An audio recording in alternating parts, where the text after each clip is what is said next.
Hey, good morning, everybody. Good morning. Thank you for waiting. Sorry I got on a little late today, but with that, Jimmy, yeah, welcome. I thought I'd start with that. Good. Thank you for the congrats on the 1K. Yeah, that was awesome. Hitting that. What was this? The week before last, I'd say. Yeah, it was. It was pretty cool, man. We did it on during a live stream, and it was yeah, it was quite an eventful live stream too. Actually, the 11 to 1K stream. It was awesome, guys. So how are you? I was on your stream yesterday. You know that. So, I've been working on so many like projects, getting things ready here. Just getting the space down here, the studio back together from the last video, and still haven't got things all back together, but we're working on it. We're working on it. Got the new webcam, the Brio now. So I'm going to be obviously tweaking that a little bit, but it looks pretty decent. The old the 920 is what I was running on before. I still have it too, but when you're doing interviews and you're using Zoom, you're gonna need two webcams, I guess. So, well, yeah, I did do all the testing, and it's awesome. Yeah, I got it's set up now. I can interview people on the channel. It's sweet, man. It's a really nice setup. So, and Konaman Studios, Bubbles Pleasant, thank you for coming. Welcome. Good morning, guys. Konaman Studio, yeah. This is there's some crazy stuff here too. You're gonna like, but looks good on the phone. Excellent. That's really good. Yeah, I know the lighting is a little bit off this morning because I don't have them back in place yet, but they're just off to the side there. And yeah, man. So yeah, I was just rushing this morning. I was putting the furniture back and this and that and whatnot, right? So, but I haven't got the lights back because I'm not putting them back yet because I still got to do a whole bunch of new pictures for thumbnails, and so I'm gonna leave them over there set up for that. But yeah, man. So lots of stuff going on. Trying to get a hold of Mountain Rain. Hopefully, she's okay. I know she was having some heart problems, and I don't know. Like I haven't heard from her. So hopefully she's okay. And once we get in touch, we're gonna set up a time. We'll do an interview with her, which it will be interesting. She's been in construction since she was 15 years old, just like I have, and she's probably about the same age as me, right? So it'll be interesting to see that from a woman's perspective, right? Oh, so the program I'm using is called Zoom. Google Hangouts is a free app. Zoom is it's a monthly membership fee, and I think it's really feature rich. Like there's a lot of ways to customize the experience through like audio and video. It also it has a lot of features, right? So when people call in, you can have it so you can separate them, okay, like into different different frames, or you can put them together like in a panel type thing as well. Zoom separates them, right, and or puts them like it's weird. It's cool. So you just have different options, right? Where Google Hangouts, I don't even really know because I've never used Hangouts. I was like I called I did one on Google Hangouts, right? One time live, she used Google Hangouts when I called into her show, and we talked. But you can also text and things too through the inside the platform itself to each other and things like that. So it's neat. It's really neat. But you can see there's a group chat for everybody in the Zoom too, right? Which I don't know if Hangouts had that. I can't remember, but there was it's a pretty good piece of software. So yeah, I'm learning a lot more about it. It's really customizable. I don't yeah, check it out. I'm gonna see if I go to let's see here. No, I don't want to spoil it because I was gonna go to my other screen, but I'm gonna hold off on that. But I could let me see if I run Zoom here real quick, and I'll show you the app.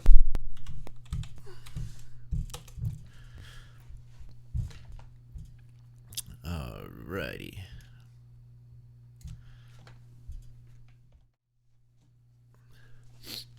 So yeah, here's the app. It's just yeah. So when you're setting up the meetings, right, you can start like you get like an invitation code or whatever, and it sets up a link and all that, which is really awesome. You can screen share through it. You can schedule meetings, join the meetings. But the settings are, like, look at all these settings, right? There you go. Thanks. Michael Daniels would know. No direct person chat. Oh, I see. Because I think I can't remember then who. Oh, you use Google Hangouts too, right, Michael? Yeah, Michael would know for sure. Yeah, I just started using it, and like I've only been testing it here. Like I have. I called in on like my phone, and I used tablets, right? So just to call in on different accounts or whatever to test it. But yeah, look at all the features, right? Like the settings are crazy. That's what I think. I think it's just crazy customizable, right? How are you, Michael? Yeah, no, that's right. It was Michael. Did you use Hangouts on the game show? I can't remember. No, or was it Zoom? Or just the one game was one and the other one was the other, or something, right? Or do you use Zoom for interviews and use Hangouts for the games? But yeah, if I would definitely yeah, definitely an expert, right on. That's good because I've never used it. Like I said, I only used it when I think it was on your show too, right? On a game show, I'm sure you used it, and on Timey Lives, sorry, uses it as well.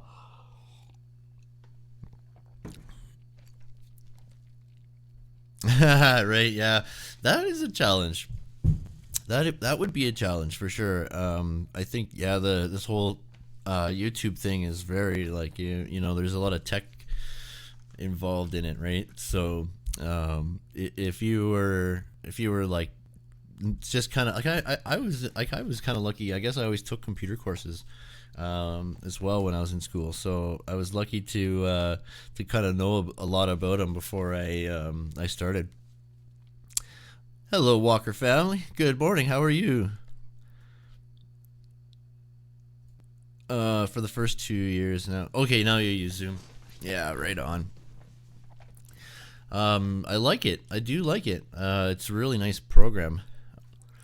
I'm yet to do an actual live stream on it though. I really am dying to do that. So, if I don't hear from Mountain Rain, I'll reach out to, well, there's Jimmy too. If we could set something up as well, that would be cool. I'd like to do something like next week, so that might be too soon for you, like too soon to notice. But, we'll talk about that in so I'll comment on your channel.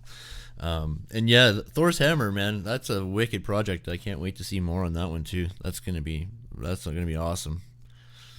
Did you see the video about the Unbreakable Box and Thor's Hammer versus the Unbreakable Box? It was a really good video.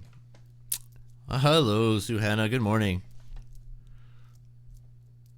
Oregon Trail on the black screen with green graphics. Wow, eh? Wow. That's amazing. So yeah, that's crazy. When I was in school, I was in grade 5, and it was the very very first computer, sorry, we ever got was when I was in grade 5 in this one school. It was incredible. So it was pretty crazy.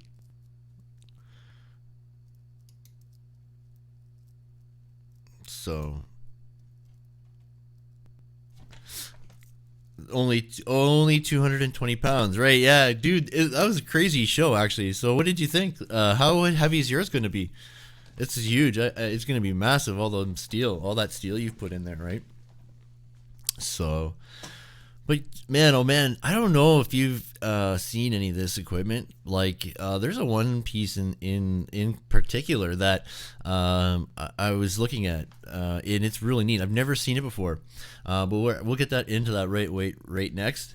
The thing is, when I think about automated automation, I think about, like factories where, where cars are made and things like that, right? And so when you think about construction automation, you're gonna, I think, automatically think the same thing, right? You're gonna think that it's gonna be like buildings will be built in a factory or something like that, which is sort of true when it comes to panels and things like that, right? But the thing is, the way we're gonna produce the materials and is going to become more automated, and the way we install them as well will become more automated. But it's it's not exactly what you think. Like the equipment that's going to come first is the site builds are still going to be a thing. People are going to be building it 1,500 pounds. Wow, yeah, that's awesome. Wait, a ton is 1,000, right? So yeah, I think. No, that's my first coffee today. What a night last night! My goodness, the girls, like my one girl in particular, actually, just would not sleep, and yeah, kind of kept us up, and now she's sleeping, the bugger, right? So I had a little bit of a late start, but that's a huge hammer, man. It's a huge hammer. Anyways, what I was saying is the equipment will be coming to site to build sorry, on the construction sites themselves, okay, on location. Look, this is a remote breaker. This breaker probably has different ends as well, or this machine here would have different ends, I'm sure. Probably an excavator bucket and things like that too, right? I could imagine. But it's going to, like, look at, they say, I have a new theory as well on why there's such a shortage of labor in the business. Like when I was researching how old you had to be when starting in construction, I found that the rules were very strict for people like youth, like under the age of 18. For people to work in construction is impossible. It's nearly impossible. Like the rules are so strict that it's crazy. But that's why there's such a shortage, man, because like we were always working in construction as kids in the summer. Like it was kind of the thing, like that was the thing to do, right, to make money during the summers when you were older, right, in high school or whatever. But now that's not a thing. Like you can't. There was one kid who reached out to me in the comments asking me about that, and so that's why I did the video. And yeah, I mean, the rules are really strict, so that's why that's another reason why there's such a huge shortage of skilled workers. Like the high schools barely even have shop classes in them anymore, right? Like we were looking for like like Amy was looking for like a school for Ben, my son, and I guess the school is like he's going to a school with a full wood shop, which is awesome. But like I guess like yeah, like most schools don't have that anymore. And they wonder why there's such a shortage in the trades, right? But it's insane. So the construction business, one of the largest industries in the world, of course, right? With an annual market capitalization exceeding $10 trillion. Amazing, right? Despite its tremendous potential, many firms are struggling due to shortage of skilled workers, weak productivity growth, and waste. New data showing that the industry generates immense waste, both in terms of human productivity and physical materials. There's a lot of waste, and to the top of the crane. Anybody who's worked on a construction site knows there's a lot of waste and a lot of excessive waste, right? Like it's crazy. So it is very, very wasteful. The quality is like things are just so nuts out there with the introduction of new tech and new building processes and things like that, like building panels and things like that.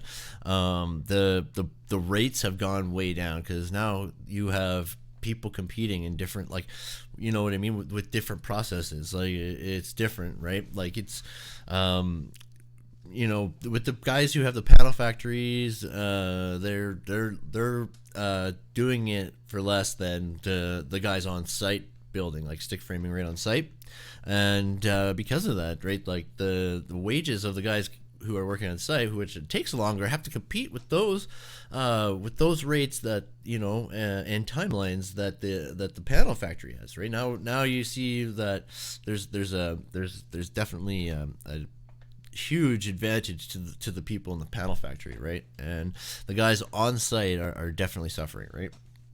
Rates have been plummeting, right? And it's ridiculous, but the guys are dying more and getting paid less. Okay, it's really freaky out there right now, and it's got to change. Something has to change, right? I think that by the time we see like things being built fully automated, like it's a long way away, generations and generations. But we will be seeing some changes, right? And this new equipment is crazy. Like drones, right? So we talk about drones a lot with the lidar cameras and things like that, which I found out some new information on that as well, which is going to be kind of cool. The problem is society has painted a picture that those in construction are lesser than those who attend college. Doing so made people look down upon us and made kids lose interest. I think that is definitely an issue, because you're right. Yeah, people definitely, they definitely think. I mean, it's weird, but I think it's demographics as well, right? Like construction workers here, because of the amount of money that we make, are looked at a little bit differently than when I was in Toronto, for example. Okay, you're right. Back there, yeah, you're looked down upon. But they also pay a lot less there than they do here. In Alberta, they pay a lot more to do the same jobs. Like a $15 an hour job there is a $25 an hour job here, right? Like there's a benefit to working so far north and secluded, right? Like the rates are a lot higher. So because of that, people respect it a lot more, right? Because this is a huge construction town, like oil city construction, right? So the oil rig, it's a blue collar town, right? So it's a little bit different. But if we were, say, in Calgary, I bet you it would be different, where there's all the corporate head offices and things like that, right? White collar, you know what I mean? So that's but it's true, right? It's true. It's very true. And I remember when I was a kid, and you would go, and there would be you would go to like the gym or the school or whatever, and there'd be apprentices and like cooking, for example, too, construction and different apprenticeship programs in colleges and universities, and you would go and you talk to them and try to figure out which one you want to do, right? And I wonder if they still do that, right?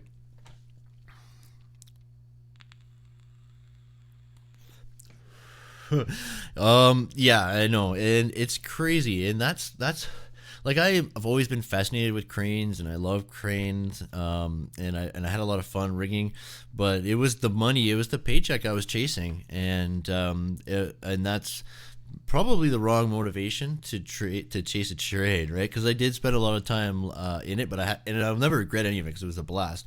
But when it came time to get into the seat, I like I was saying, I couldn't do it, right? So you got to make sure like you're you got to do something that you kind of enjoy, that you know you're going to want to do for a long time. I just hate thinking of people being stuck working at something that they don't enjoy, right? Or doing it for the wrong reasons. And yeah, the money that crane operators make is insane. Absolutely insane. Like I've known guys who are getting paid up to like $450 an hour, even. Like that's how stupid it can get, right? It's insane. Absolutely insane, right? Um, I think it's sad. It really is. It just like, and the no shop classes in schools, is that like that in the States too? Like are the high schools not do they are they not doing shop class anymore, or what the heck is that about? Most days, yeah. And I love building things. I do. I was born to build things, and I really enjoy it. It's the reason why I'm just done with the industry. Like I just don't want to work in it anymore. Is because of the management. It's gone to hell, and they're all a-holes. And oh yeah, happy Memorial Day weekend. I'm kind of representing this today to our friends down south, right? This is Memorial Day weekend, right? Or so I thought I'd represent a little bit there. But yeah, you gotta love what you do. You do, and I love building. I really, really do, and I'm gonna do a lot of it still. I'm just gonna do it on my terms. You know what I mean?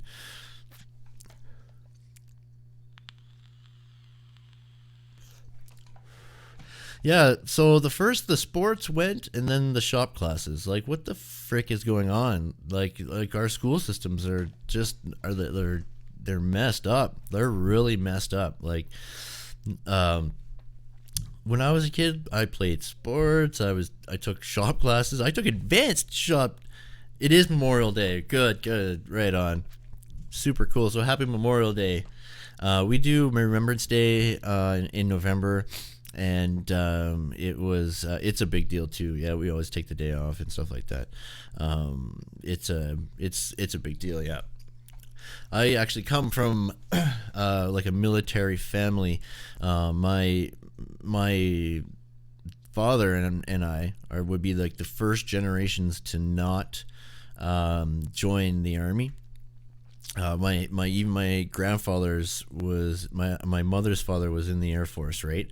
And yeah, my family has like 5 generations of Canadian military behind its back, right? Like we've been on this earth, like on this side of the earth for over 350 years. So we've been up here for a long time.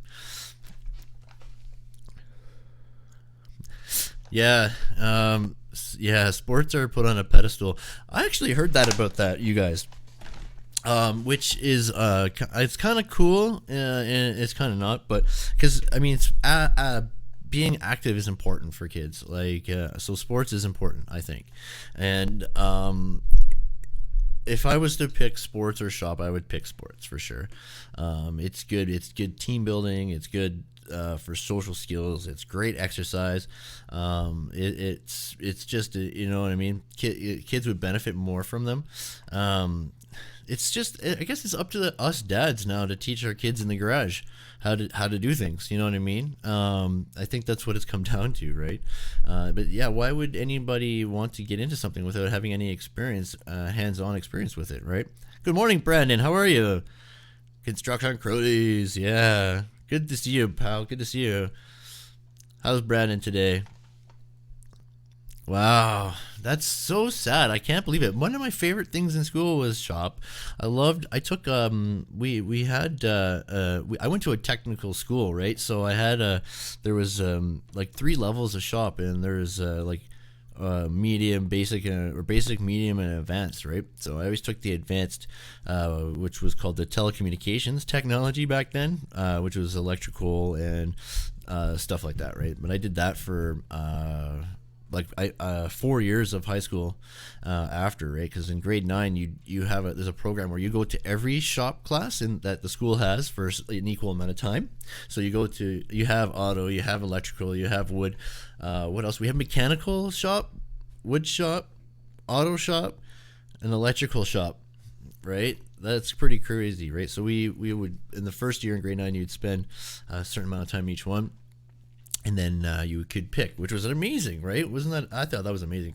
They did some weird changes when I was a kid, when you entered high school, and they were really cool. Oh wow, I can't believe that.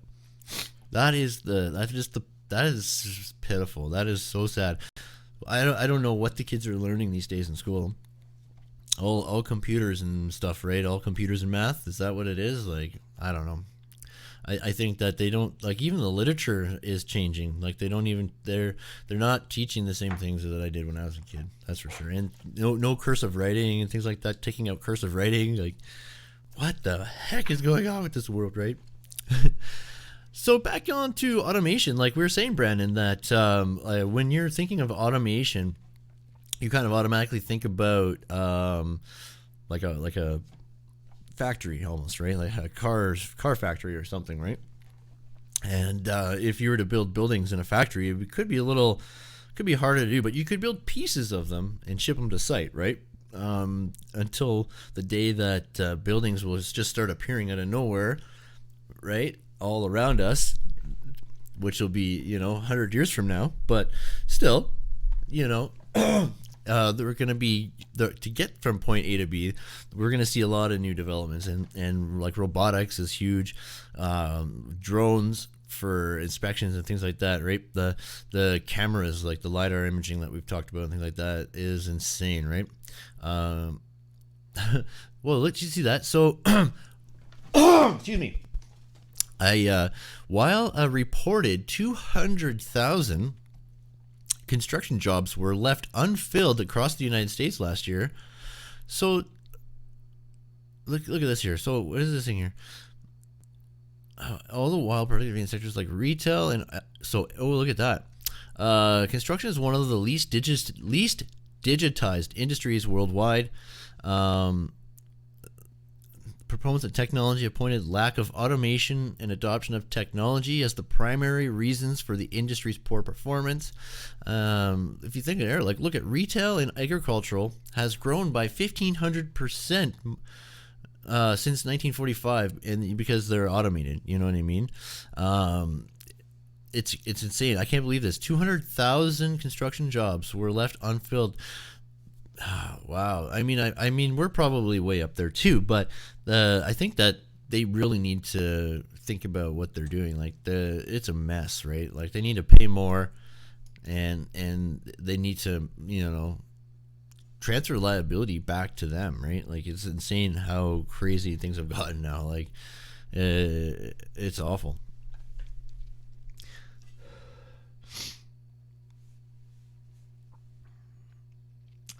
Oh yeah, I agree with you on that, Jimmy, for sure, absolutely, yeah. I don't see it as going professional. I just think about it as health and wellness. That's all. I guess I'm biased. Like I did a lot of sports when I was younger, but I just see like the kids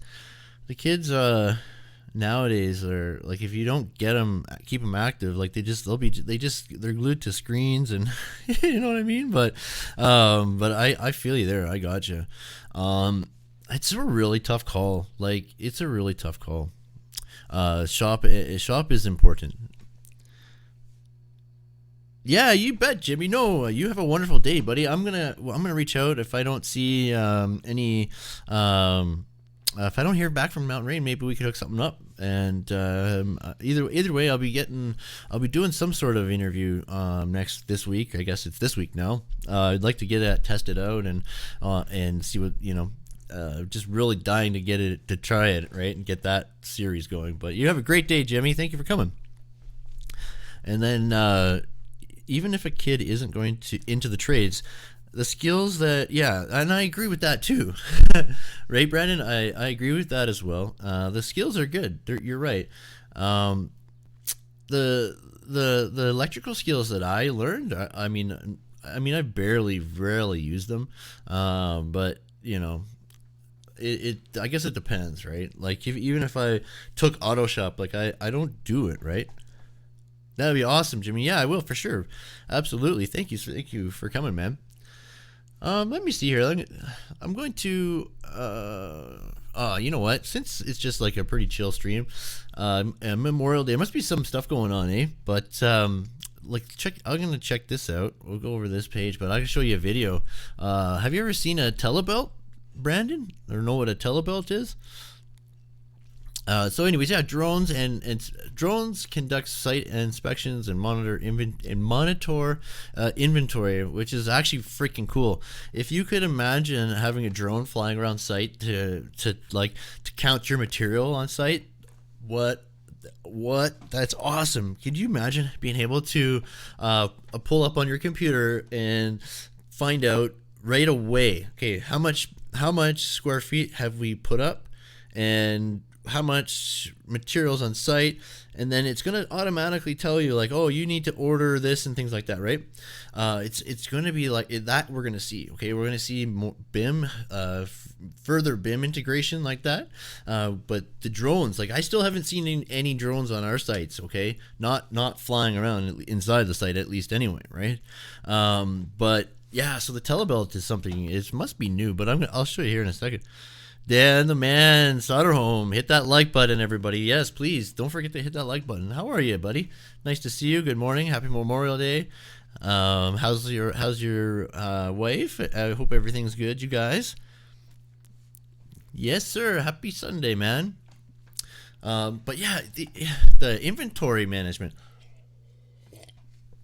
I cannot. If you would know, like I can, like when I'm walking around, like sometimes I got these really big sites, okay, and I gotta count the square footage for like different pieceworkers and things like that. I need to keep track of things, right? And gotta go and coordinate and think and see if the invoices match up to the square footage.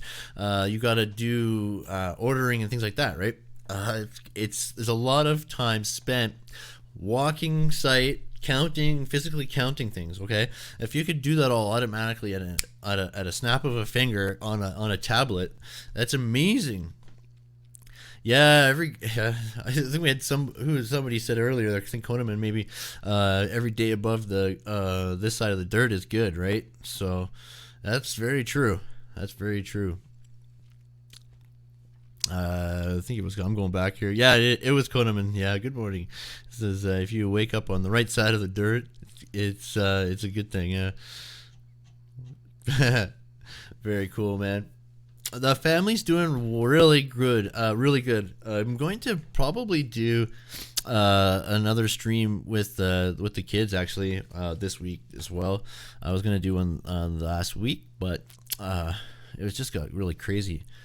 But yeah, we're gonna so we'll just kind of meet everybody type thing, right? You guys know the girls, but yeah, we'll do an update on the family here right away too. But everyone's good. Warner's like he's growing, he's doing well. Little guy's just so awesome, full of smiles, and he's a really cutie, that's for sure. The surveyors are using drones a lot right now, which is something that obviously I kind of come in obviously after them. I have worked when you're working for a prime contractor or general contractor, you will work with surveyors, and you'll definitely see this, right? But as a subcontractor in the steel stud and drywall, I'm coming in after now, right? But yeah, I miss working for a general. You know what I mean? Like I love doing the whole site, right? Going in and like getting everything ready, you know, getting the site prepped and doing like piling and grade beams and like, you know, it was awesome. I really enjoyed doing that. I liked that a lot. Boom. Okay, so automation of prefabricated home construction, a growing sector, right? This is really making me mad. This thing here, like, why is that there like that? Like, get out of here, man. Oh, there we go. Okay, so clever housing development firms are pushing forward with the construction of prefabricated homes in special warehouses. So you've all seen them, right? Going down the street, like cut in half type houses, right? It's insane. I'm all you got to do is at site is dig the hole. You know, obviously all the water, sewer, electrical, all that stuff goes in. You have to dig the hole, do the basement, like the foundation, and make sure then you put the plate on and make sure it's level, all that kind of thing, and square. And the house comes and just crane it on, boom, in two pieces, boom, right?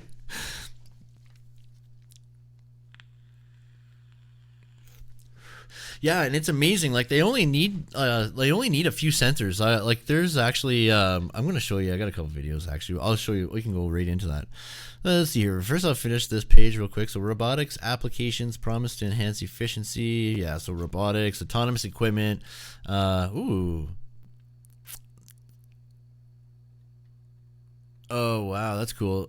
Here's some stuff we gotta try. I know 3D printing concrete. I know that, but here's a couple other things we'll check out I missed. Okay, but if I go here, Go to the drone.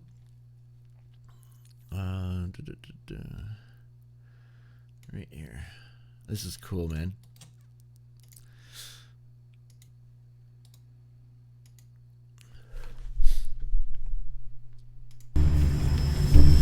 DJI, what a awesome, like...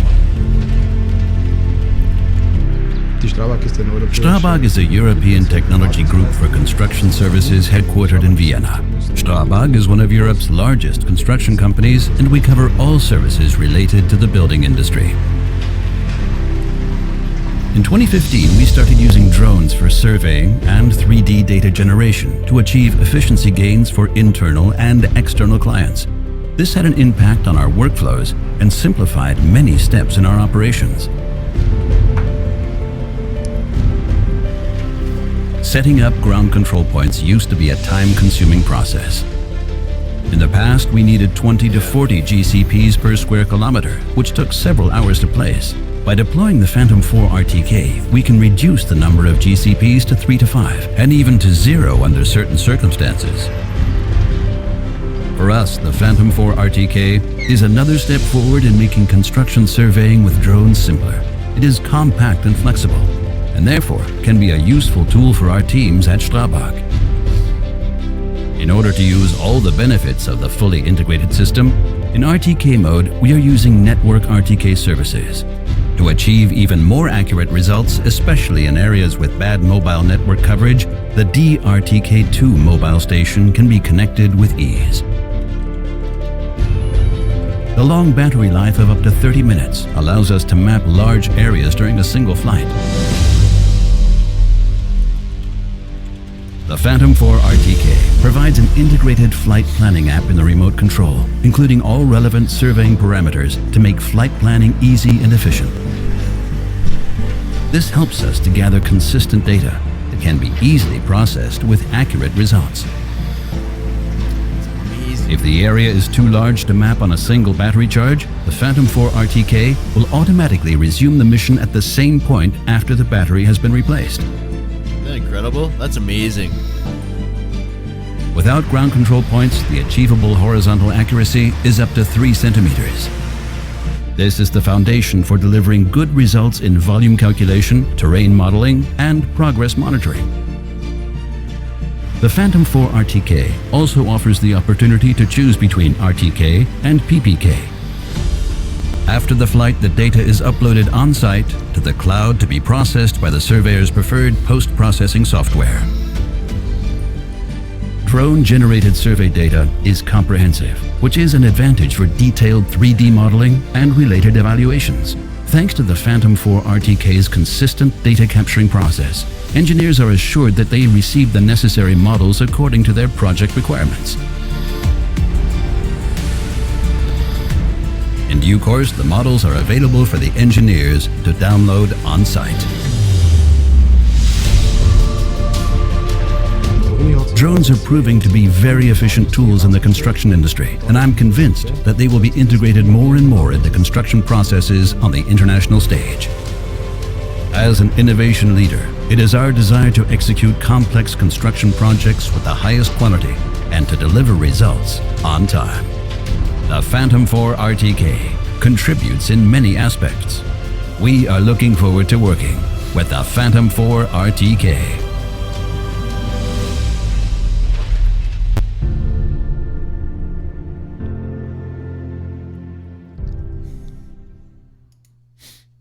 Yep, that's right, Dan. Yeah. That's right. Yeah, like extras or things like that, right? Or side jobs or something like that.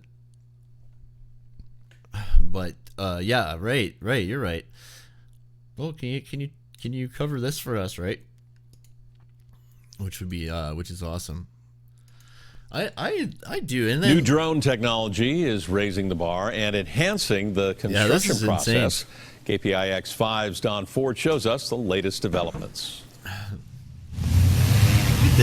Look at this it's one. It's big, it's smart, and it's replacing the traditional two-man survey crew.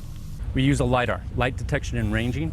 There you go. And that sends 300,000 pulses of light per second down at the ground. It captures those pulses of light. You'll get 250 points per square meter. That level of detail is providing engineers the tools to make decisions about moving mountains of dirt on the final phase of the massive Highway 4 expansion project. When the project is done, you get all this information and you store this information for future use. This professional right. drone takes two people Historical to operate, data is important. a pilot and a safety observer. Today, the onboard sensor is an HD camera feeding live to a ground station. They are checking the overall progress. Right on, Max It's not B. just Good about morning. cameras and LiDAR that drones carry. Yeah. There's another sensor, one that can tell you about stuff that's underground. It's called a magnetometer. Yeah. It goes over and measures magnetic anomalies on the Earth's surface. Like a powerful metal detector looking for pipelines, old abandoned wells, or Right. anything that could be a problem for construction crews. Then there's this. There are other things you can do with the incredible. magnetometer. Search for nickel, copper, gold, Wow. diamonds. You find more precisely where you can drill. So far, Wow. no gold or diamonds here at this site. In Brentwood, Don Ford, KP. Whoa, so that is incredible. That is insane.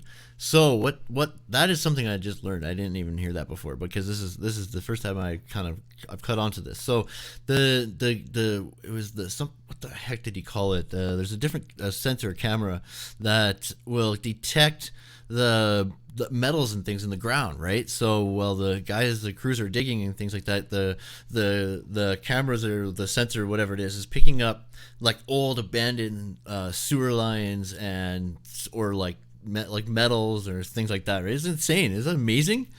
That is really, really amazing. Actually, I never thought of that, because now it's seeing below the dirt, right? Good morning, Max B. Thank you for coming. Yes. Happy weekend. Happy Memorial Day weekend. Is that local to you as well, eh? The area. Oh my goodness. Oh God, guys, the stuff that is going on here in Edmonton for construction, like, it's insane, man. The LRT expansion line, the subway, right? The light rail transit. This is what they call it, because it's above ground mostly, right? It's insane, man. The equipment and the like, they're building.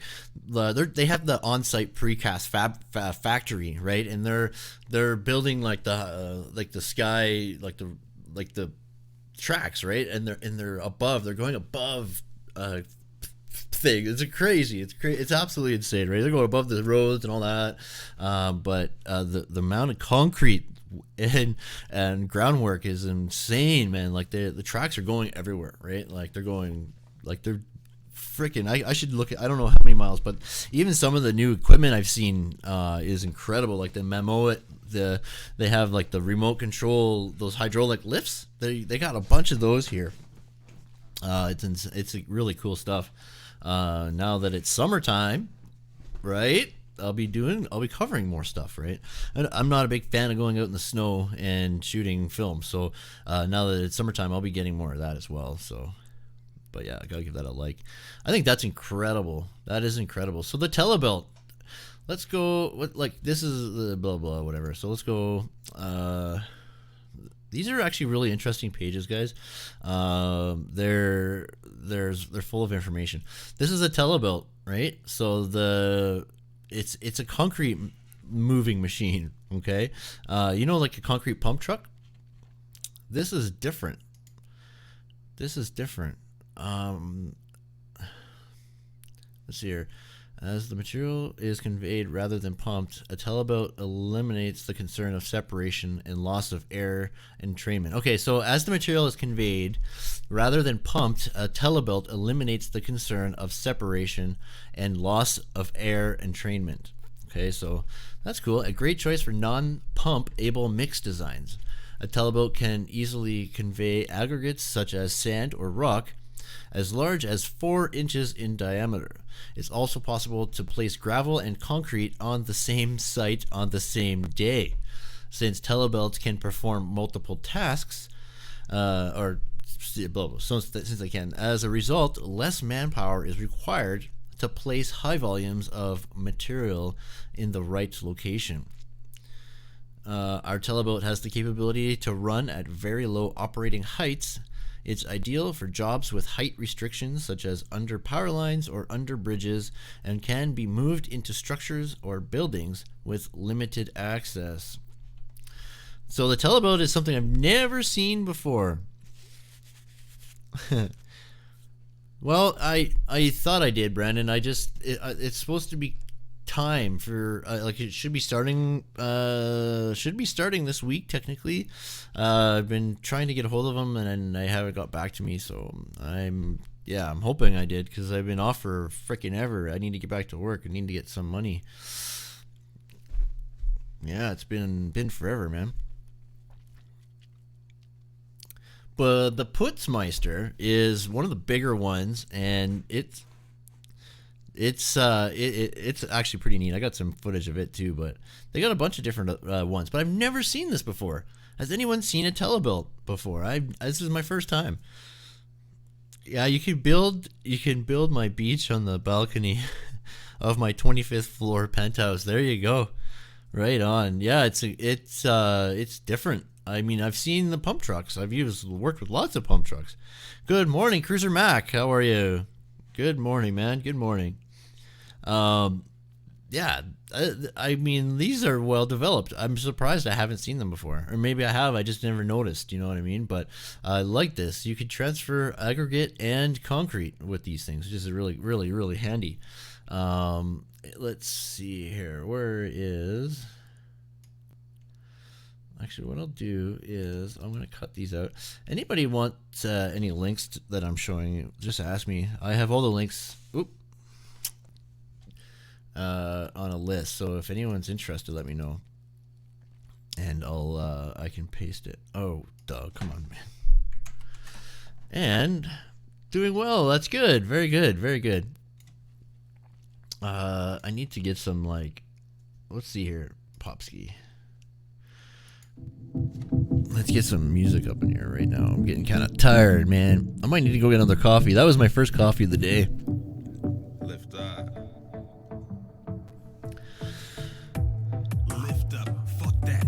Sit up. Push up. Get up. Yeah, you know the jig's up. Chase them dreams. Fuck those things. No materialistic. We blowing a stone slinger on steroids. Yeah, right? Making it here. Therefore, we are making it clear. Get your mind right, focus, achieve, tricks up my sleeve. So yeah, I hope I got the new job anyways. Like I said, I tried to reach out to the guys and you know, I just haven't heard back from them. So hopefully they're not ghosting me, right? But yeah, here's the Putzmeister. Oh, come on, man.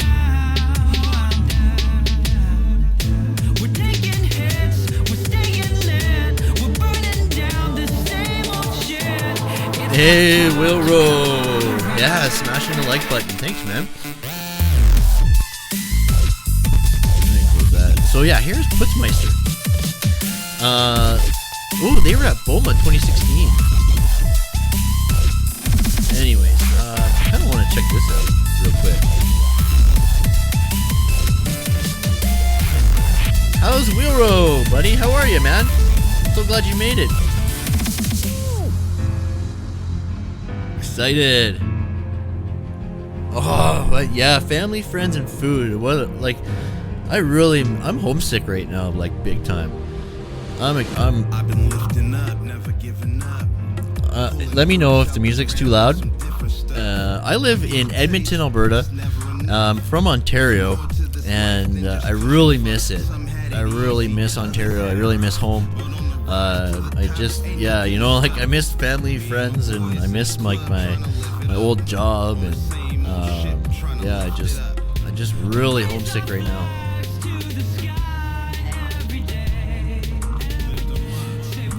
That's incredible. I'm telling you,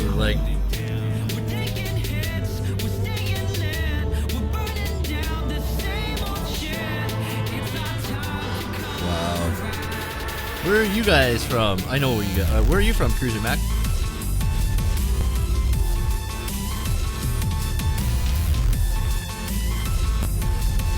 So this isn't showing us any gear, but it's an interesting concept.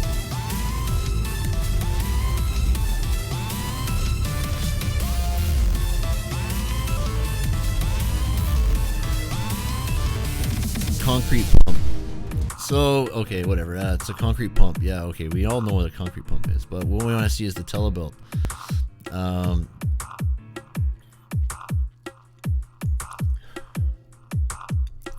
Look at that here, solid hydraulic pumps.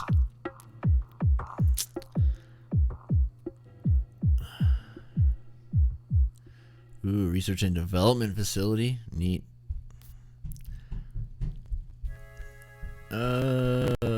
Okay, so this is a pump truck, but okay, whatever.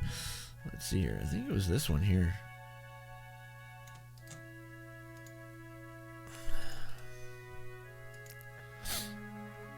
At their dawning, civilizations are built on the power. Yeah, this is the one that shows the telebelt. Of the human spirit. Monumental success. Hello, Kia's Kitchen. How are you? Oh, BC. Yeah, right next door in BC. Yeah, even BC would be better. Technology has enabled the methods of the past to evolve to a higher level. Contractors now have incredible options to broaden their horizons. Right, like the reach. So as far as automation goes, like this is like we're gonna see a lot of stuff like this, right? On site, the equipment's gonna change a lot. I think like.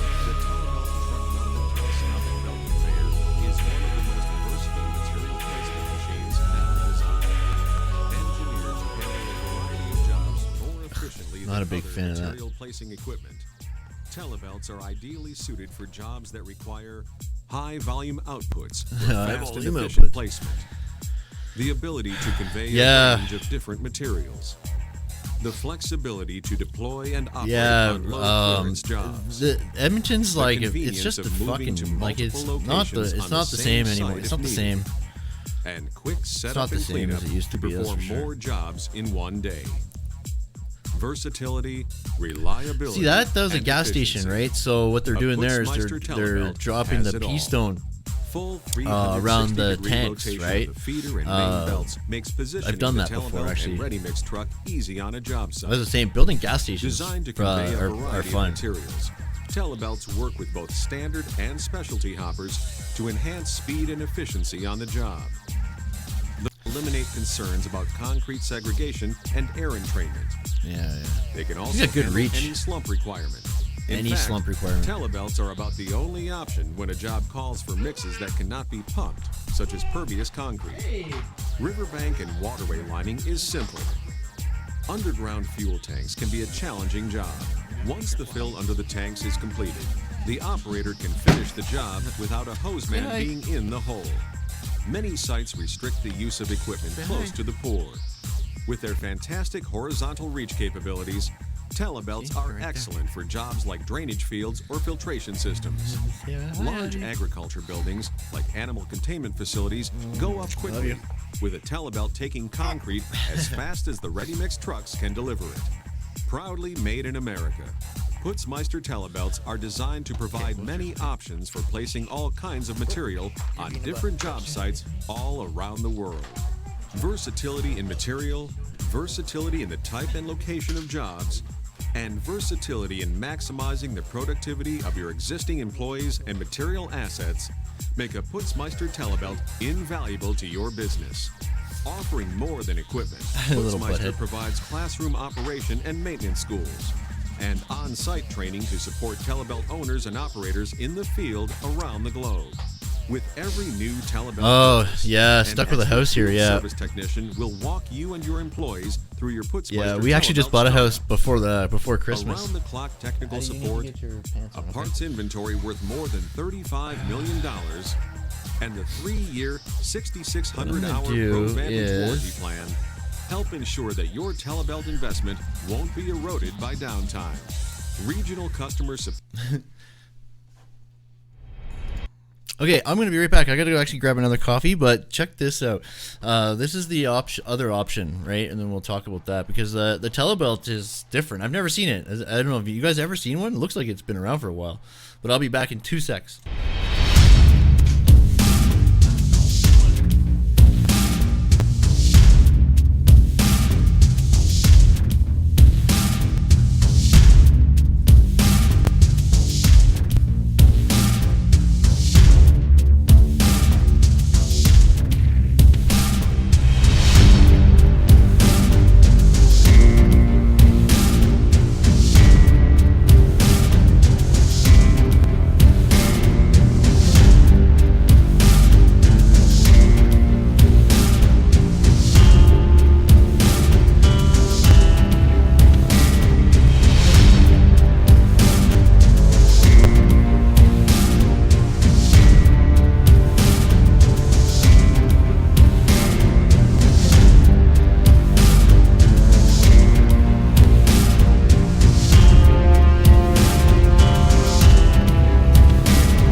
Man, such a little butthead.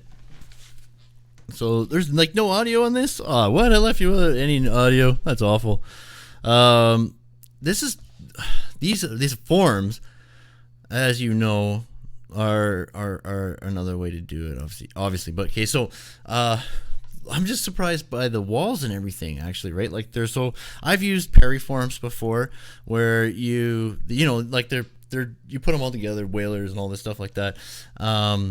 This is a really fast way to do concrete. Nomadic Bike, hello, good morning. How are you, man?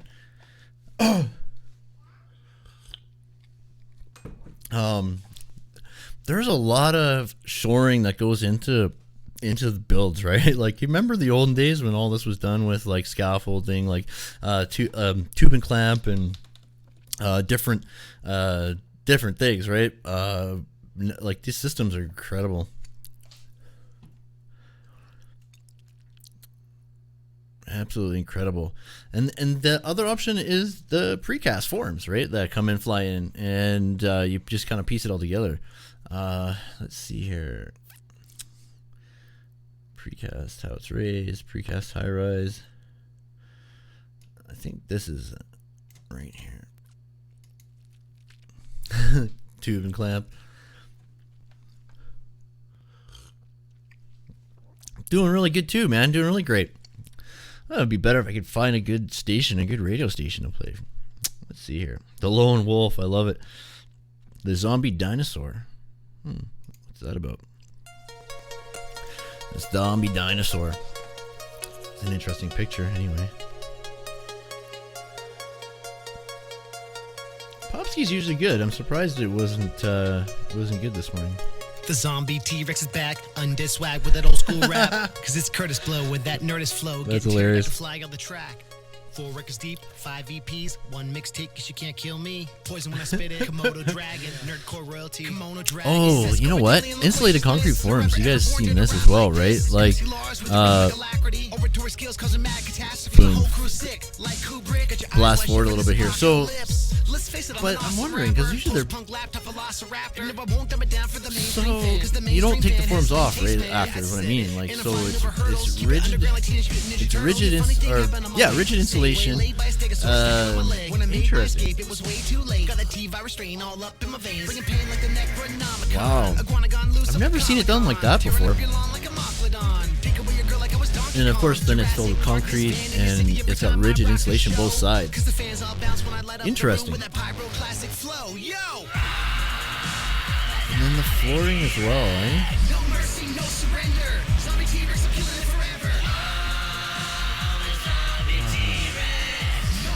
I've never seen this done before either. Yeah, you do you? I've never worked with it. I think it's neat for certain things. But like a whole build like this is definitely different. Right, like, and then what about the second story, right? Weird, wild. PMA all day, music that guy who gave you K-Flay, music that R.I.P. Pat Wood, music that only want to do a bit of good. What interesting concept, though. Like, I mean, it doesn't make a lot of sense, but I think that's a little overboard. Concrete everywhere. Wow, and then what, right? Like, how would you, like, what do you do for? Oh, acrylic. They're gonna use acrylic to finish it. I see. I see. I hate acrylic, by the way, as well. So there you go. I really do not like the acrylic stucco finish. It's awful. Real stucco isn't bad, but the stuff that's done on the rigid with the acrylic finish is awful. It fades so quickly. It looks like garbage after a couple of years. And then of course precast, right? This one I've seen tons of.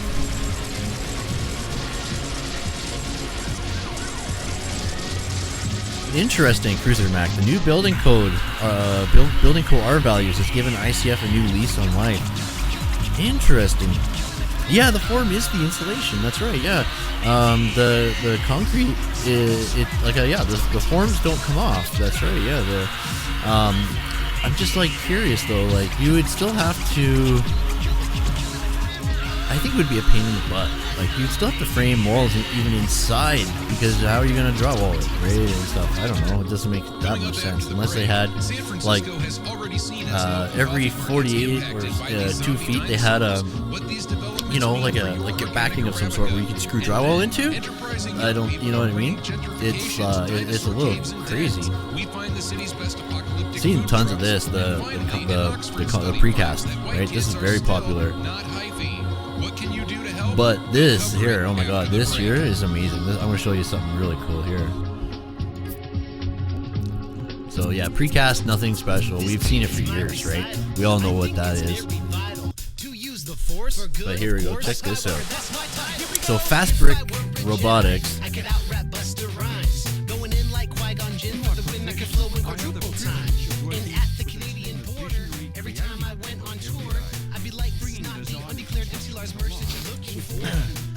This is really neat.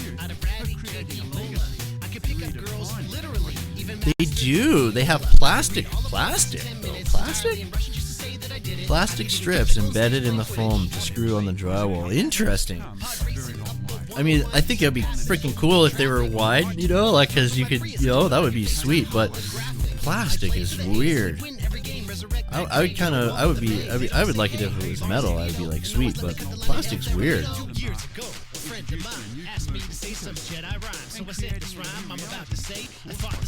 So this here is a brick printer, basically. Okay, this is on site.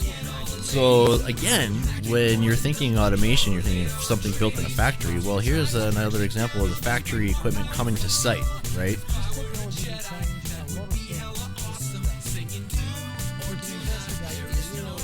I see, I got you. Yeah, man, I've only ever seen it for foundation work. So you got a zoom boom and then the concrete printer truck.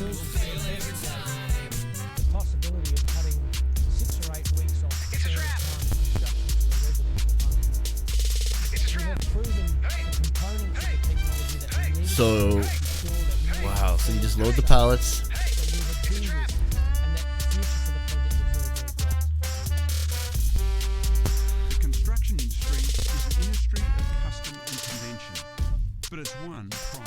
Like Lego, right?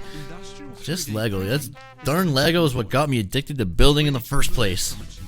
And now, a poem by Hans Molman. I think that I shall never see my cataracts. So that is obviously gonna go round and round and round, but it's printing with the brick, right? That's what this is. It's incredible.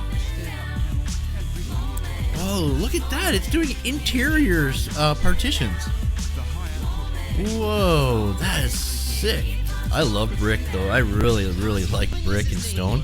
I'm a huge fan.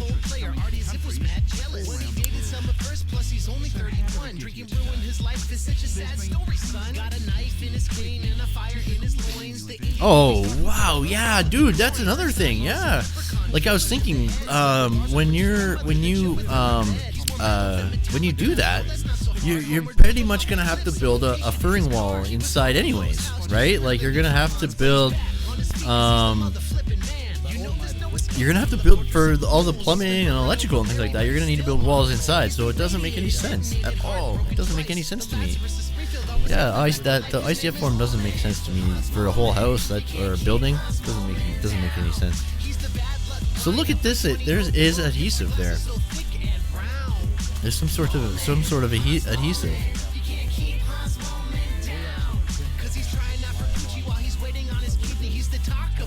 Whoa! So I wonder what they do with the joints, right? Gaming Trends, new visitor. Very cool. Thank you for popping in. How are you this morning, Gaming Trends? Happy Memorial Day to you if you're in the U.S. We're up in Canada, but we're definitely we're close friends. Yeah, right. It does look like a 3D printer. It is, and that's kind of what it is. It's a brick printer, right? So, it is a 3D printer, really. It's just it uses brick. It's pretty neat. So this is my question. The pallets of brick look different to me than the output ones, right? You're fine? That's good. I'm very well, thank you. Very well. I'm Gaming Trends. I'm just kind of curious if I've seen your channel before.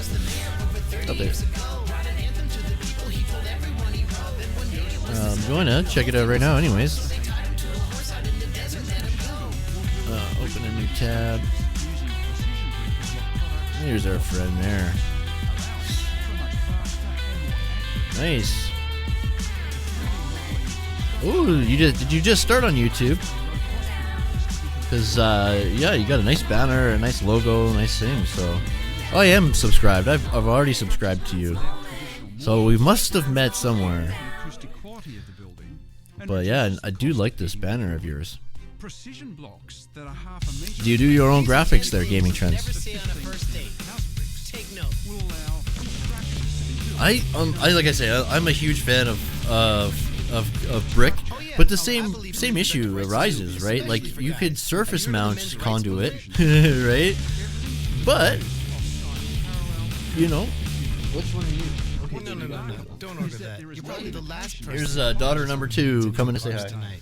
Because there's no sagging or collapsing in the way. You ready for your party today? Hey, that's not a game. Next weekend? You remind me That's so much a of my 3D mom. brick printer. Cool, right? Yeah, it does, doesn't it? Wave hi, Amelia. I'm not racist, but Yeah, daughter number 2. Yeah, I can't believe that they're up, man. They kept us up last night, so crazy. Like it was awful, man. Courtney's gonna die. She needs a nap. I need to give her a nap after this. After I'm done the stream, I gotta tell her to go to sleep. Yeah, you're very welcome, Gaming Trends. Very welcome. So, anyways, what was I gonna say? Yeah, we could watch that forever, but. not counting what's probably going to happen later. How many other guys? And then, of course, headers, box beam type headers that just clip over top. That's actually pretty neat too. But Can I take this call? It's so my check ex. out the truck. Yeah, Mercedes, of course. So here it is in actual action, like real life action. So the Hadrian X is a new machine as well. So the telehandler and this guy here. But it demonstrates the machine being able to lay in all the required configurations and being able to nest internal blocks with external blocks. This is not something that we do every day on every building site. It's just something that we do as part of our test program. Speeds of the machine at the moment are somewhere around about between 45 and 55 seconds per laying motion. And of course, that's still in test mode. Yeah. We'll continue running the machine in that test mode speed for some time. And as we... The test mode speed, getting right? them operating around the world. I think it's fascinating the point he talked about it building a relationship. That's the machine anyway. So it's real. That'd be interesting to see this thing on just going down the street, right? House after house. Position a piece of the wall system in exactly the right spot. It's a thing of beauty. It is really neat. That tells me that there's not a structure in the world that we will not be able to build with this machine. Precision. Not a structure in the world, right?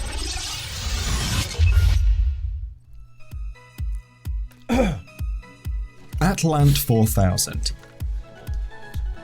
This robot is a multifunctional machine. This is the one we saw right at the beginning of the stream. Allows the installation of a large number of hanging tools. This universal instrument allows carrying out all kinds of tasks in construction.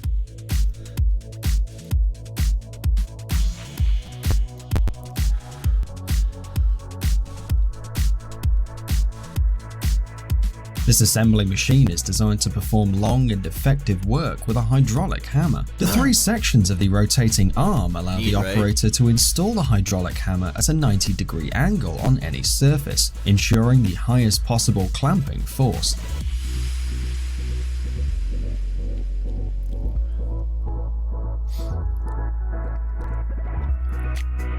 So I wonder what other ends it has.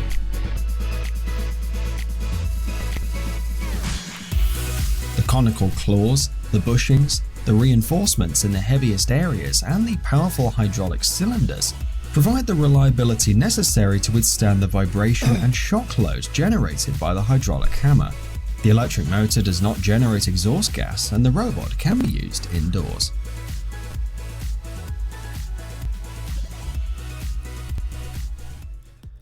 That's a remote control robot. Hadrian 105.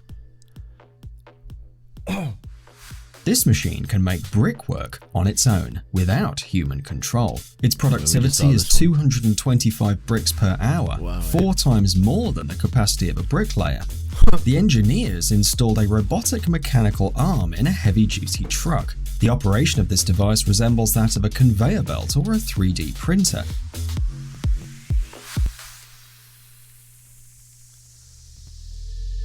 Where's the motor? Right? Where's the motor? I haven't seen that explained yet. I mean, I saw it being sprayed with something. Something was being sprayed on the ends. Some kind of adhesive or something. But then what do you, like, how are you... The robot uses a 3-dimensional model and automatically builds a brick house. Right. For this, the machine uses an automated 3D projection system. The device can place bricks with a margin of error of 0.5 millimeter. A 0.5 millimeter margin of error. Think about that for a second. Holy cow. Road Zipper. This system has been developed to increase the capacity of the roads and to reduce traffic jams using roads more effectively and reducing the cost.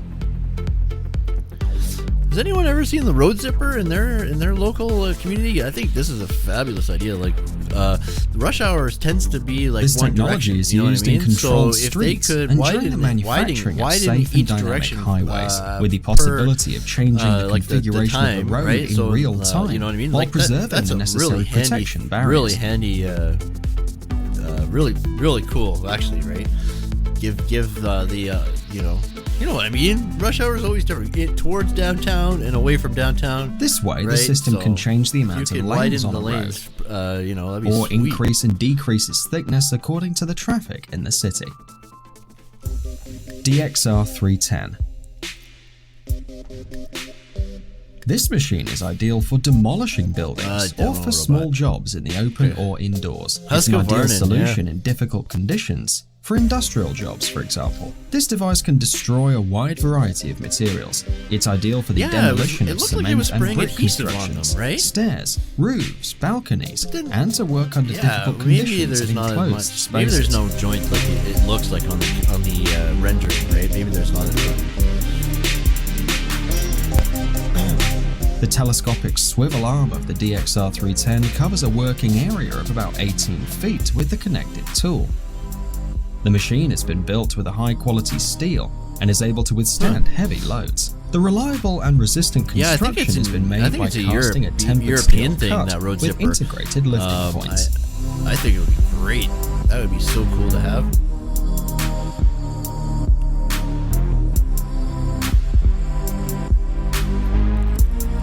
Oh, that's a different arm for demo. That's gonna be a tough Brock 90. This maneuverable machine can perform demolitions in spaces where it was only possible to use hand tools. Brock 90 features a compact chassis, an 11 kilowatt electric motor, and a 12-foot 3-section manipulator, specially developed to withstand dynamic pressure. This one.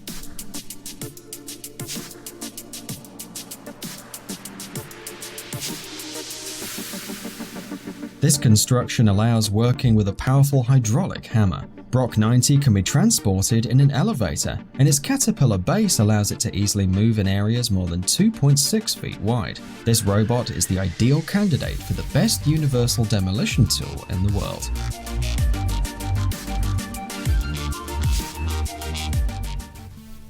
Guardian GT. This thing is amazing.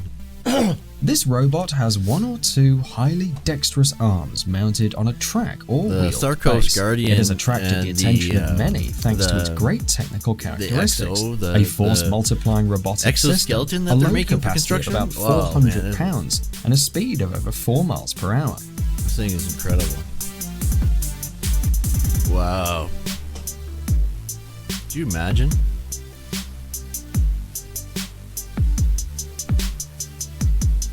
Wow. According to the developers, this robot can be used not only in construction or for industrial works, but also helping in emergency and other dangerous situations, since the operator can control the robot from a significant and safe distance.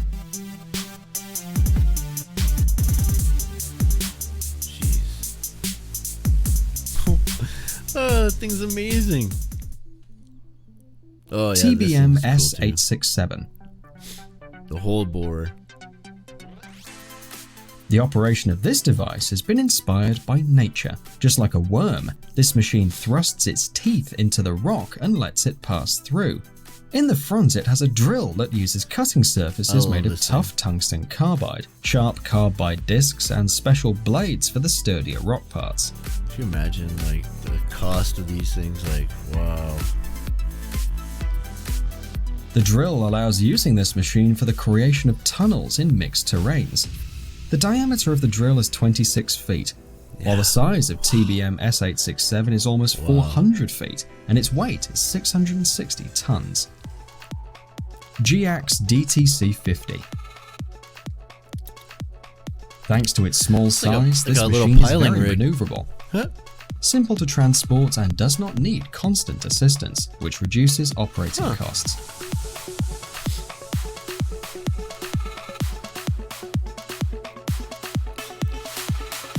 Oh, wow.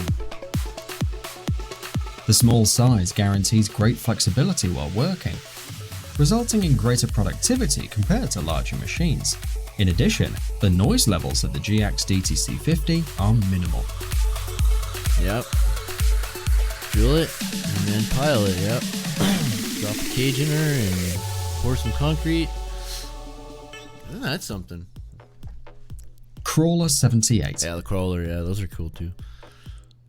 Although this robot is incredibly compact, it can reach a working height of 78 feet. 78 the robot is feet. maneuverable and able to penetrate difficult places that other machines cannot reach. Yeah, this thing is really neat.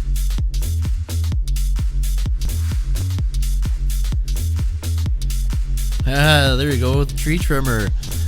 That's a good one. I gotta show this to tree trimmer. Right on. That's sick. The Crawler 78 can easily enter patios, overcome narrow fences, and descend a machine that steep can reach slopes, 80 feet, stairs, or and even like a swimming 78 pool. feet. And despite not being doorway. very heavy, its forklift can That's withstand insane. heavy weights. Aero Concrete. This robot was developed for fast and This thing is effective pretty wild. demolition of concrete works. Thanks to unique technological solutions, Check this this out. robot does its work without leaving any garbage or dust, and the remaining materials can be reused for the construction of new buildings. These are actually The in robot use. can do all this thanks to a water stream with a great pressure that destroys concrete or other building materials, turning the waste into a that's wet amazing. and dust-free substance. Concrete is which so can be dangerous separated when and you're packed demoing. easily in The special dust compartments. is very like cancerous, toxic dust, right? This robot is not yet completely finished, and it's still being developed. Nevertheless, the concept has interested This very must be an old serious video. companies that Oh, no, consider that a 2017, robot like June this 6th, but I must appear did see a in the video market. of 2 of these machines in action. Neat, eh? Wow.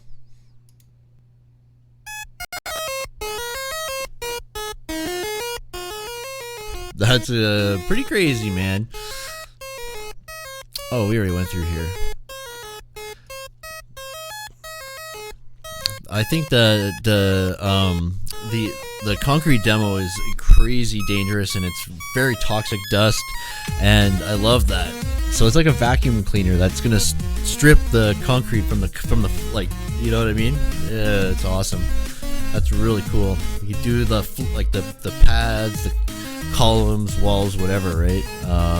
That's amazing. That's absolutely amazing, right?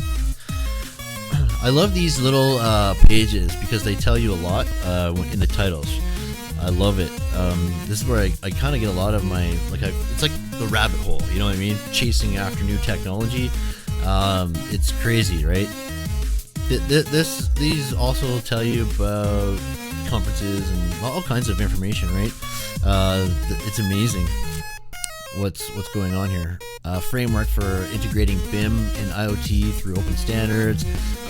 So BIM for existing buildings, literature review and future needs, review of BIM application and energy simulation tools, issues, and solutions. So the idea is to be able to BIM now will be involved in the planning, construction, and operating of the building. You know what I mean? So it's insane. Now with, of course, technology, computers, and things like that, the amount of data that it's going to be stored and is crazy. Historical data is important for predicting future trends and issues, right? So it's pretty crazy. Things are getting really high tech in construction, right? Visual detection, tracking, and activity analysis of interacting earth-moving equipment, right? Automated equipment. A lot more of that. You see a lot of equipment on, now they have the big sensors and all that. Every piece of machinery has it, right? And they're GPS guided now. Computer vision based concrete crack detection, right? Using UNet fully convolutional networks. So computer vision to determine concrete crack, right? Concrete cracks. Computer vision is really neat. We've covered that too before in the past stream, I know. A couple conferences. Wow, eh? Look at this tetrahedron geometry. Dual axis sun tracker sensor based on tetrahedron geometry. Analysis of construction trade worker body motions using a wearable and wireless motion sensor network. Right on. Thinking about that, right? So the analysis of the construction worker themselves, okay, using monitors, sensors, right?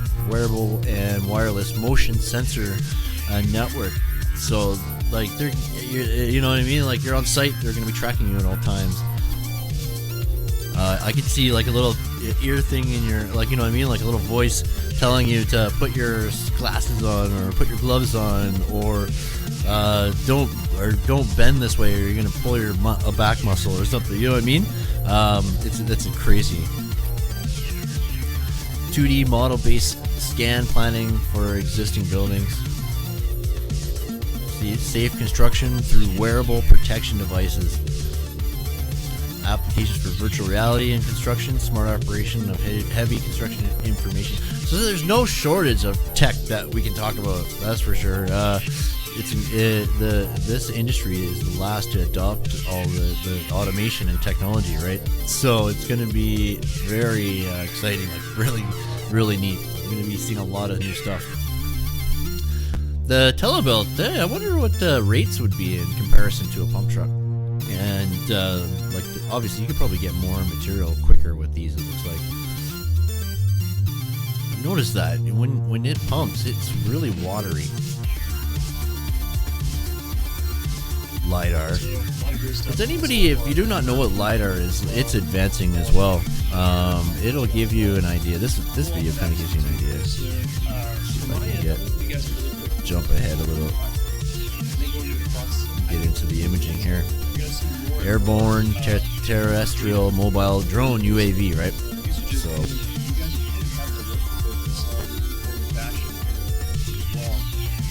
You're also seeing what's going to happen as far as disruptive technology.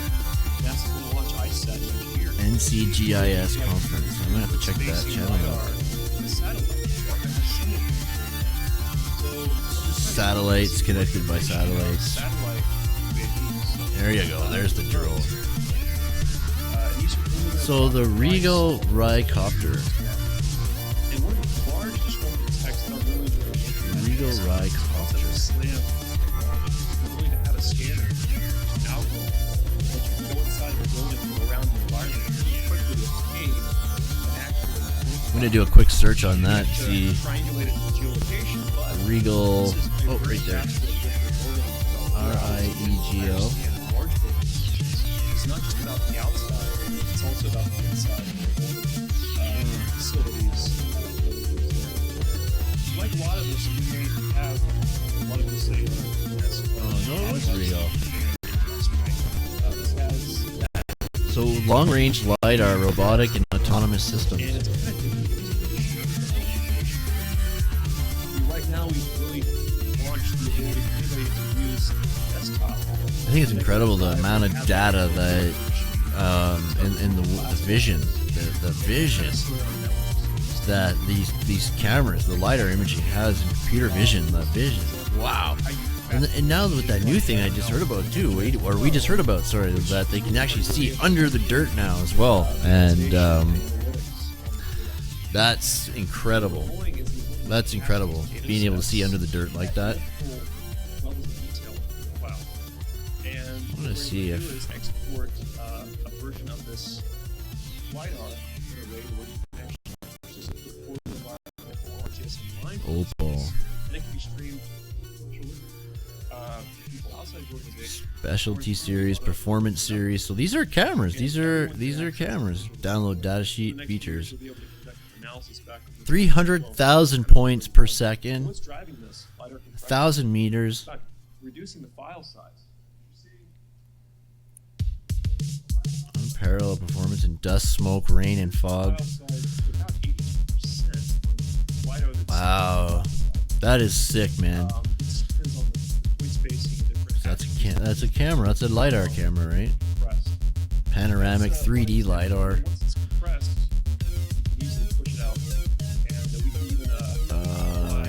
Build quality. And that's something. That's insane. Let's see here.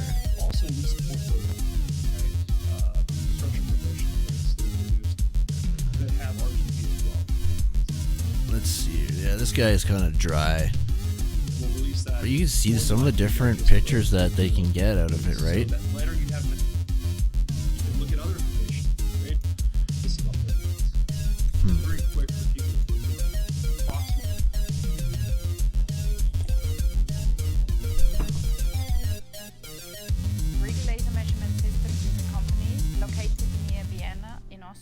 With more than 40 years of experience providing LiDAR solutions. The big benefits of LiDAR technology is that it's actually an active sensor. So this means you bet, Cruiser Mac. Thank you for coming, my man. Of the ambient light conditions. Definitely need to get some coffee in you. This also means that it's actually suited for surveying of feature-poor areas. Using airborne LiDAR ensures that the user remains out of any unsafe areas because it does not require the same level of site access as often required with photogrammetric solutions using ground control or terrestrial systems which are mounted to ground-based vehicles. The Regal Minivux system has many potential applications. Importantly, it can be used for acquiring spatial data very efficiently where alternative survey techniques are difficult, unsafe, or where site access is restricted. These areas include vegetated areas, river systems and coastlines, mine sites and tailings dams, and infrastructure or utility corridors. All of Regal's state-of-the-art laser scanners are designed to provide the user with multi-target capability. And what that means is the laser pulse can actually penetrate the vegetation and provide true ground points. Using an airborne platform to deploy this system gives the laser an opportunity to hit the ground surface from multiple angles. These features ensure accurate topographic maps can be generated over vegetated areas up to 1 square kilometre per flight. The Regal Minivux 1 UAV system has many exciting features. 360-degree field of view, 100,000 measurements per second, and the setup weighs less than 2 kilograms. This includes the navigation system, which is needed for georeferencing the data. A camera can easily be added to provide colour to the point cloud or even create ortho images. The turnaround time for data in any specified coordinate system using the Regal Minivux system is extremely fast and accuracy is not compromised. This kit is complementary to mapping service providers as it allows them to fill the gap between terrestrial survey techniques and airborne LiDAR or photogrammetry. The relatively low costs, combined with the ease of use, means there is a strong ROI business case for this amazing technology. Wow.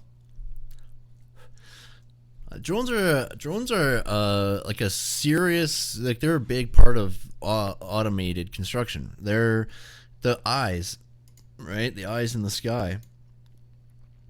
And I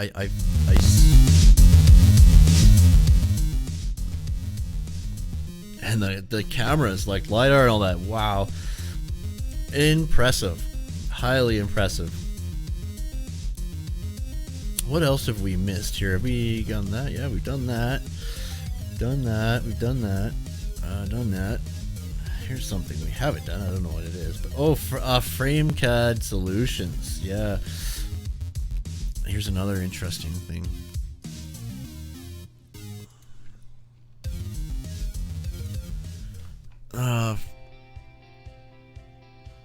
Everywhere in the world, every day, businesses, communities, and governments are building with FrameCAD. FrameCAD offers an advanced end-to-end design and build system that enables the rapid construction of quality buildings. The flexibility of the FrameCAD system means you have a number of design choices. Use your existing design, have FrameCAD's expert designers help you create a custom design, here, let me get a bigger from picture FrameCAD's design library. Architect Russell, hello. Happy Sunday morning. Memorial Day weekend. I guess it must be a busy day for everybody today. Businesses, communities, and governments nice are to see you, building man. with FrameCAD. FrameCAD offers an advanced I definitely end-to-end checked out your design channel and build system as well. that enables the Your rapid construction of quality China buildings. video, man. I The love flexibility the of the FrameCAD system means you have a number of design the new choices. Tower that they're gonna build, like, use your it's, existing what, design. 1,000 Have FrameCAD's expert designers help you create a in the custom clouds. Let's design. just say that, right? It's insane. Or choose from I can't remember the name FrameCAD's of it. design library. I want to say the Shard or something like that, or is that Dubai? Intelligent But- FrameCAD software makes the process of engineering, designing, Man, and detailing you would easy, know lots about the BIM ensuring your side of building things, is I bet. strong, durable, and fit for purpose. What types of software do you guys use? And FrameCAD's technologically advanced Your only manufacturing day off solutions work, yeah. produce lightweight steel Yeah. framing quickly and efficiently, either at your own factory or through the FrameCAD global right, network. yeah, this is. On This guy site, the building can be is assembled using so- common tools and local labor. And FrameCAD can provide all the building remember products, correctly- support services, and technical expertise needed to complete the project. From design to steel frame fabrication, building materials supply, and thing construction here, support. This thing here, the Shard is in London, of course. Yes. I'd have to go back to my which is BIM Revit. Yeah, Revit. Definitely Revit. I don't use that software, but I've been testing it out. I got read prints obviously, and I understand drawings and specifications quite well. But I don't draw them. I don't do them. Right. I don't put them together. But I've explored the software Revit. I got Revit and AutoCAD and things like that. What was that other one? Oh yeah, the I don't know if it's VRED or VREDD, but right, the design, the virtual reality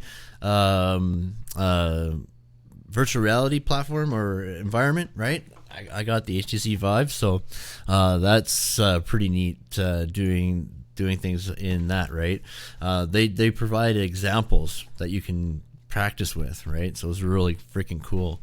Virtual reality is huge. It's amazing that the things that you can do now with augmented reality, virtual reality. It's insane, right? And Team Smoke, hey, love is love, my man. Yeah, you bet. Hit that like button.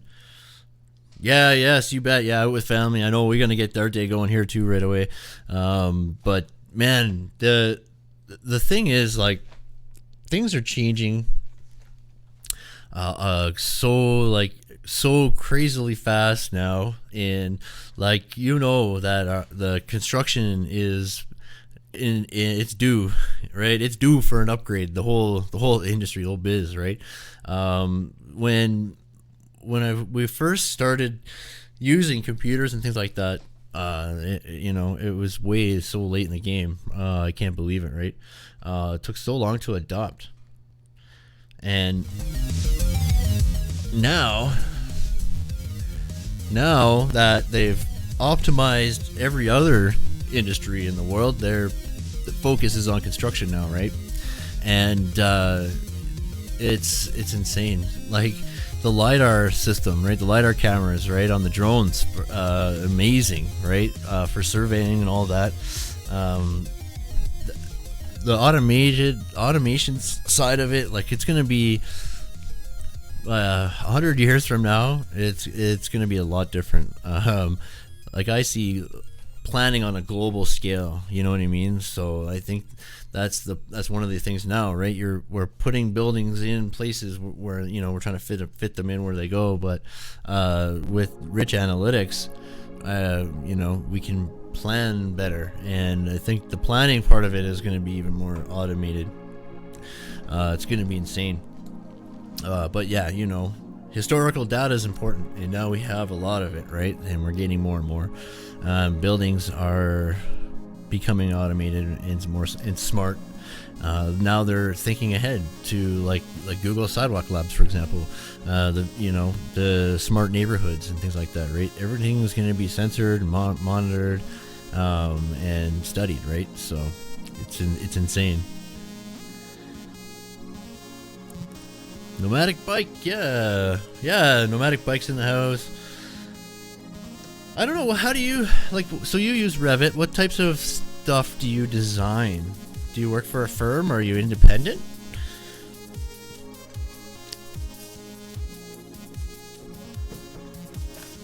What's that other one too? I say SketchUp or something. I think I gotta test it out SketchUp a bit too.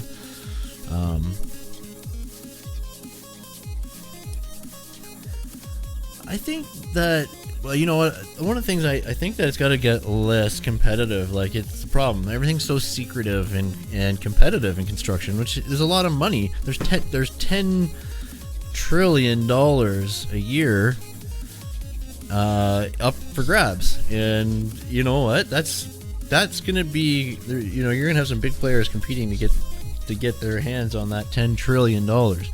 So it's competitive. Like it's secretive, you know what I mean? Like the bid process is totally broken, and it's a game, right? And unfortunately, the world and the owners pay for it. You know what I mean?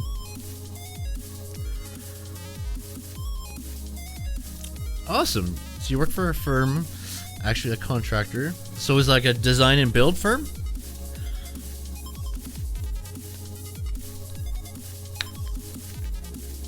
That's cool.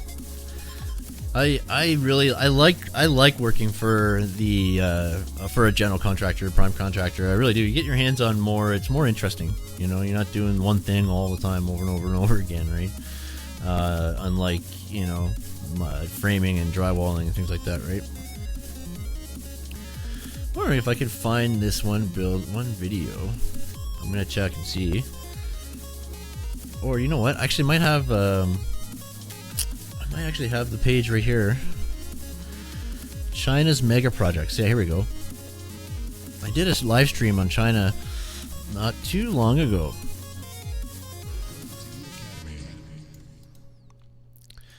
So I got the links ready to go right here. Oh, Ghost City. Right on. Yeah, Ghost City. You ever heard of that one? It's huge, and it's not complete or maybe abandoned. I think they might have like these ghost cities. Have you heard of that before? Isn't that insane?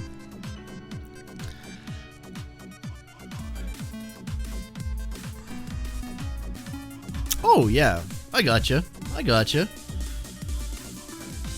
And that's another trend too. I think we're gonna see more and more of is that, right? People combining forces almost, right? Like the new one called China Zen. Have I heard of that one?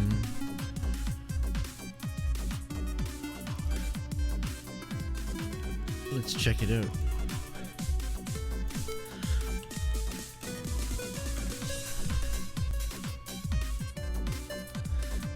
Zen Tower, maybe?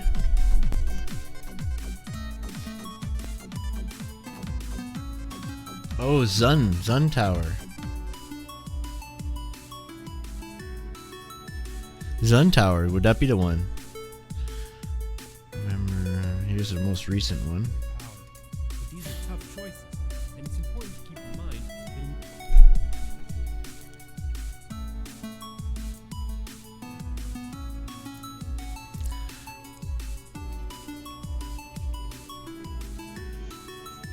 Yeah, new one, Beijing. Yes, nice. The Zun Tower. Thank you. Actually, I think this is the first time I heard of it, believe it or not. That's awesome. I love towers, man. I love towers. We're waiting on a big one here in Edmonton. It's going to be the biggest one in the city. It's called the, oh gosh. Oh man, I'm like totally gapping this morning. It's going to be 88 stories. It's a big deal for this city, and it's even more big a deal where they're building it. It's right on the bluff and close to the river, and right on top of an old coal mine. Right, so you can imagine they're gonna fill that old mine completely with concrete. So I don't know, like if they're gonna pile. It's gonna be a crazy process, and I think they'll be piling for years before they start, like, you know what I mean, going above grade. So it's gonna be insane. Oh, you were just there a couple weeks ago. Awesome, man. Yeah, that was a recent video then. Where are you originally from? Where are you guys working out of?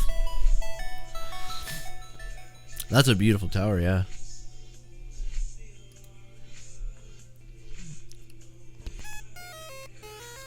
I'm not so sure I liked that album. Approaching Nirvana, Marcus D. Let's go. There we go. Hopefully this is better music coming up.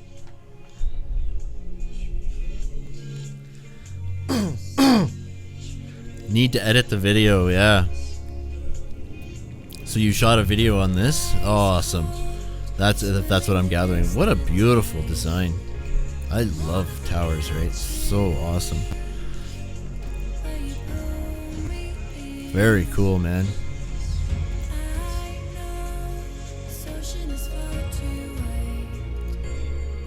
That's beautiful design. Look at that, eh? Wow.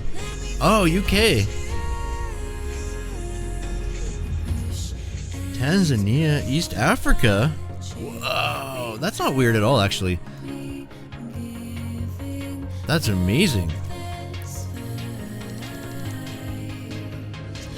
China's ghost cities, amazing, right? Yeah, no, that's not that weird, actually. Interesting. That's cool, though. I need to travel more. That's for sure. I love traveling. And now with all the kids and everything like that, I don't do a lot of it. That's for sure. This is amazing. These are abandoned ghost cities. This is in Malaysia. What am I going on? This is why I started writing the names beside my links, so I knew what I was talking about.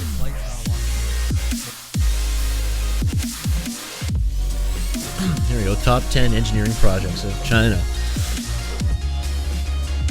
A Chinese vase or something. Yeah, it's beautiful. So this was September 4th, 2018. Three Gorges Dam, eh? Massive, right? Did this thing fail, though? Did this not recently fail? Is that something... Ghost City, okay, so there's a few of them. If you search Ghost City on Google or on like DuckDuckGo through Tor browser, you'll find some rural. So there's quite a few of them actually. There's a few different ones. I'll get that though. Actually, I can do that right now for you. I'll check. I got it open. Oh, come on, not that one. Massive bridge.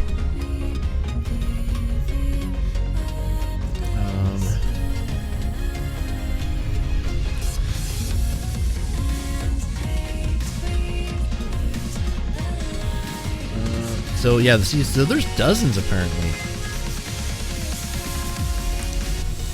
Here, we'll find out here.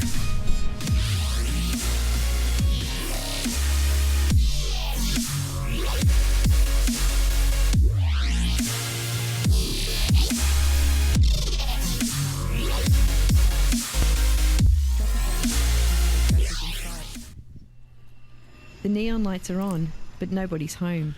So check this out. High-rise apartments stretch into the sky. Traffic lights flash with no traffic in sight. The neon lights are on, but nobody's home. These are China's ghost cities, sprawling, empty spaces, just waiting for one thing: people.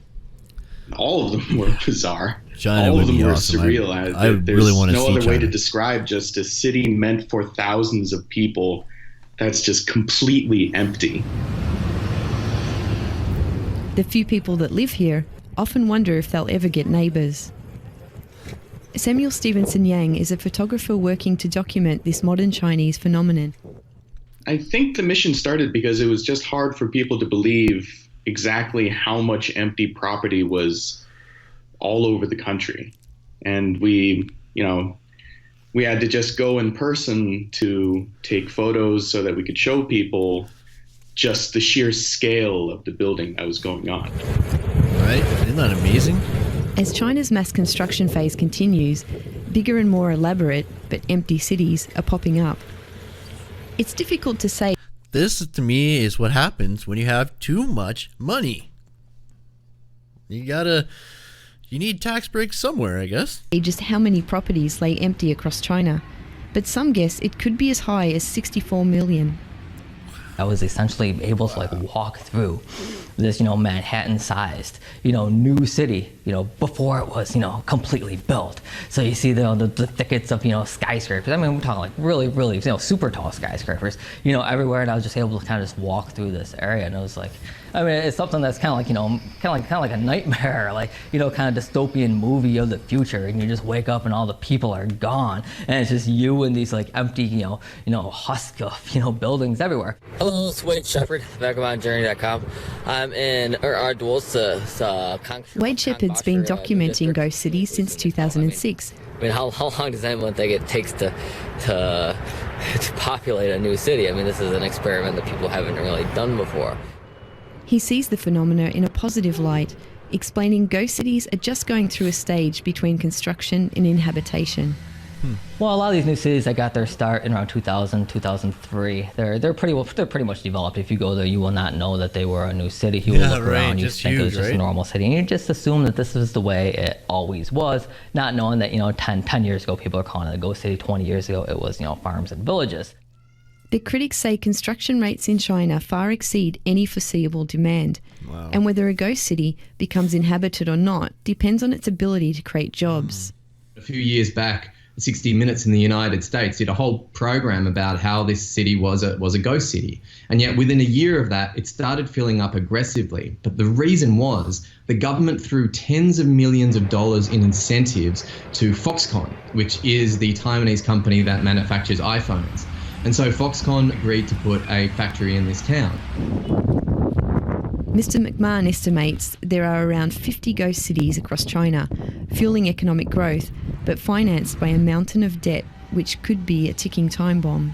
It's incredibly difficult to measure, and it's incredibly difficult to say if and when things might actually go pear-shaped. As dozens of desolate cities across China can attest to, if you build it, they don't always come. Tracy Shelton, ABC News. Oh man, that's too funny, man. That's insane though, right? Sorry about that, blowing your ear off. Wow, man. So that was interesting. Anyways, I gotta wrap it up. It's time to get going with the family. Guys, thank you so much for coming today. It means a lot. I know Memorial Day and everybody's out doing the thing. Appreciate you guys coming and spending the time with me. Yeah, we'll definitely be seeing a lot more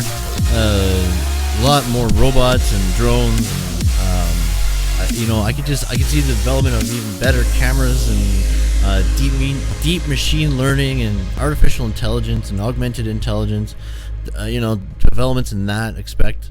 Like I was saying, like BIM is going to be a model now where you can plan, build, and operate the building, right? Like it has to be integrated. Every trade has to have it. Everyone needs to be connected. You know what I mean? And it's gonna be more predictive. Okay, using augmented intelligence to use analyze the data. Order, schedule, things like that. You know what I mean? It's gonna be awesome. With the sensors and drones and things like that, they'll be able to have as-built drawings and as-built updates. You know what I mean? Real lifetime material reporting. You know what I mean? And like progress reporting. Can you imagine that? Like just right, I was saying, pulling up on your tablet, like how much material is on site right now, so I can bill for it or whatever. Without having to walk site and do physical counts like I do all the time. You know what I mean? You could save a lot of time. But yeah, Konament Studios, you have a great day. Architect Russell, thank you so much, guys, for coming. Everybody who was in the chat today, Cruiser Mac, Gaming Trends, Pneumatic Bike in the house, awesome. Brandon and Wheelrow, Dan the Man Solderholm, Max B, and Jimmy to the top of the crane. Watch out, might be doing an interview with him next week. If we can't get a hold of Mountain Rain, we'll get in touch with Jimmy. Maybe we can set something up. Live interview. Probably I'm gonna shoot for next Friday evening. So that'd be the first interview on Construction Kronies. So that'd be sweet. Courtney Conco, my wife, was in. Suhana, Walker family, Michael Daniels, and that's it. Bubbles Pleasant as well. You guys have a great day. Have a great Memorial Day. Salute to the troops. You guys, this is Chris, everyone. You have a great day. Bye for now. And where's my card? And if you're new to the channel, don't forget to subscribe right down below. YouTube thinks you might like this video right here, so give it a watch, everybody. Don't forget to hit that bell notification because you don't want to miss when we upload and go live. This is Chris, guys. Bye for now again.